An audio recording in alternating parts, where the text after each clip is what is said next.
Hi வணக்கம். நம்ம Vietnam போயிட்டு வந்தோம் இல்லையா, அதோடைய எக்ஸ்பீரியன்ஸை சொல்லணும்னு ஆசைப்பட்றேன். வியட்நாமில் ஃபஸ்ட்டு ஒன்று சொன்ன மணி எக்ஸ்சேஞ்ச் பண்ணிக்கணும். அது ரொம்ப ரொம்ப முக்கியம். ஏன்னா வியட்நாமில் எங்கே போனாலும் மணி எக்ஸ்சேஞ்ச் பண்ண முடியாது.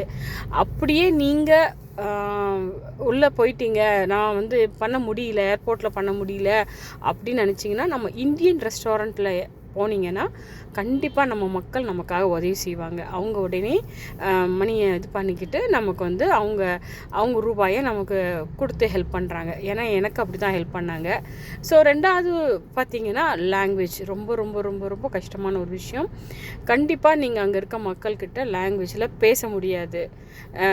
கண்டிப்பாக பேச முடியாது. நம்ம இங்கிலீஷில் என்ன பேசினாலும் அவங்க ரிப்ளை வராது, அவங்களுக்கு புரியாது. அதனால் நம்ம டிரான்ஸ்லேட் வச்சுக்கிட்டு அவங்கக்கிட்ட நம்ம பேசுகிறத மொபைல் மூலிமா காட்டி அவங்கக்கிட்ட பேசிக்கலாம். இது ஒன்று தான் ரொம்ப ரொம்ப முக்கியம். மற்றபடி அந்த ஊர் ரொம்ப அழகான ஊர், பியூட்டிஃபுல்லான லொக்கேஷன், நல்ல சாப்பாடு, நம்ம நிறைய செலவு பண்ணிக்கலாம், ரொம்ப சீப் தான். நமக்கு பிடிச்சமான ஆசைப்படுற எல்லாம் நம்ம வாங்கிக்கலாம் நிறைவாக.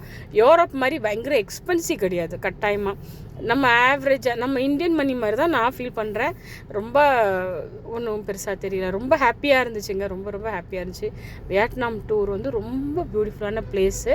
கண்டிப்பாக போகக்கூடிய இடங்கள்ல அது ஒன்று. தேங்க்யூ.